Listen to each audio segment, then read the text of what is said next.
72 यस्तो गरिब एरिया हो, यस्तो म भने भाग्य फुटेका त्यहाँका जनताहरूको भाग्य फुटेका छन्।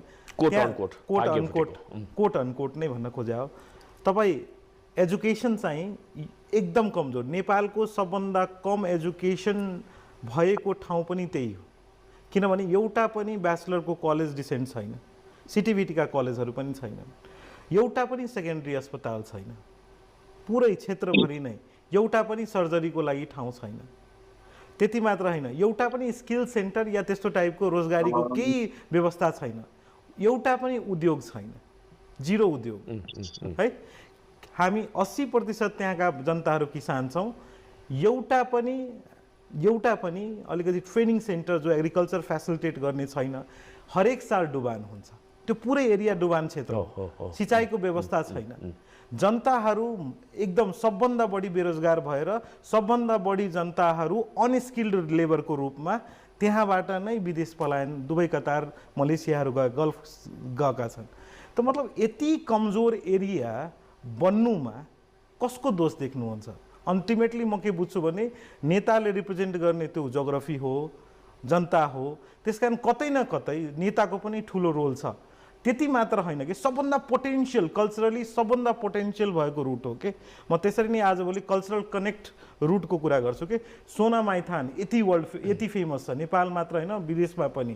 त्यहाँबाट रेखा माइथान, त्यसपछि मुस्लिमहरूको लागि रौजा मजार पवित्र स्थल छ, हाम्रा पूर्व प्रधानमन्त्रीहरू पनि पुग्नु भएको छ। त्यसपछि परौल थान, त्यो यति आफैमा हरेक हप्तामा 3 दिन चाहिँ त्यहाँ मेलै लाग्छ, ठुलै मेला लाग्छ, देश विदेशबाट मान्छेहरू आउँछन्।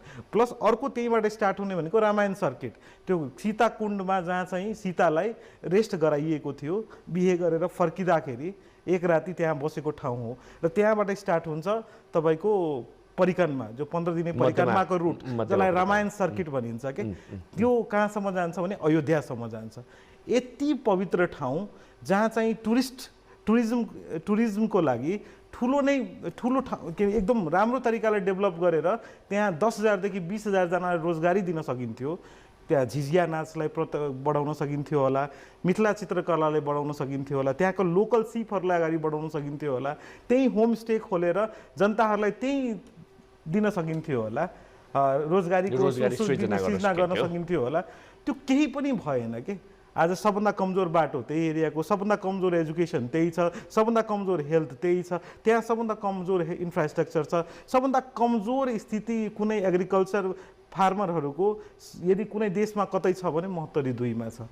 त यति खराब स्थिति चाहिँ डिजर्भ गर्ने त्यहाँको जनता त होइन नि। तर नेता तपाईँले त्यही हेर्नुहुन्छ भने तपाईँले भनिसक्नुभयो सबभन्दा बलियो नेता नेपाल।